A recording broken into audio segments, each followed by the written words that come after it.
Named after the patron saint of the city, St. Mark's Basilica sums up the history of Venice perhaps more than any other building.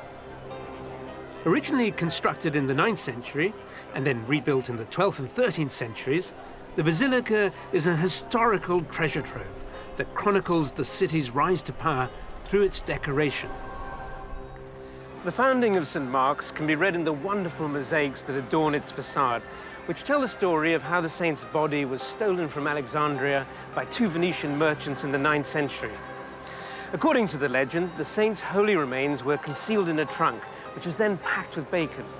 When the Muslim port authorities came to inspect its contents, they were so disgusted by what they saw, the pig, of course, being an unclean animal in the Islamic faith, they simply held their noses and waved the thing by.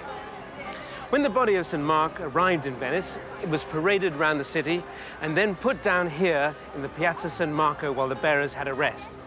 When they tried to pick the coffin up again, it simply wouldn't budge. A sure sign, it was said, that this was where St. Mark wanted to be buried. And the Basilica marks the spot.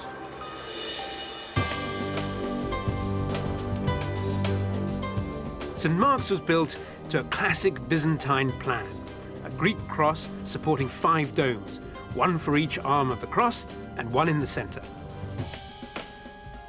Inside, the basilica glitters with some of the most significant mosaics of the Byzantine period.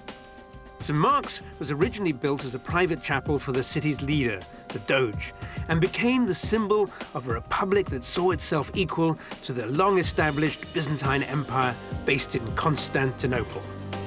In time, Venice would challenge that power, and we see the evidence of this boldly displayed in replica on the basilica's facade. In 1203, the Venetians were commissioned to transport a huge Crusader army to Egypt to retake Alexandria from the Muslims. Somehow, they managed to redirect the fleet to Constantinople, where they scandalously lay siege to the city. The following year, Constantinople fell to the Crusaders. It was a terrible moment, the infamy of which comes down to us through the ages. Christian against Christian, the city ransacked and in ruins. And among the prizes that the Venetians brought back home with them are these magnificent 4th century bronze horses, 4 of them, which they put on the facade of San Marco. It was a highly symbolic moment, the unbridled horses representing Venice breaking loose from the yoke of Byzantium to become a superpower in its own right. And it marked the beginning of a golden era for the Republic.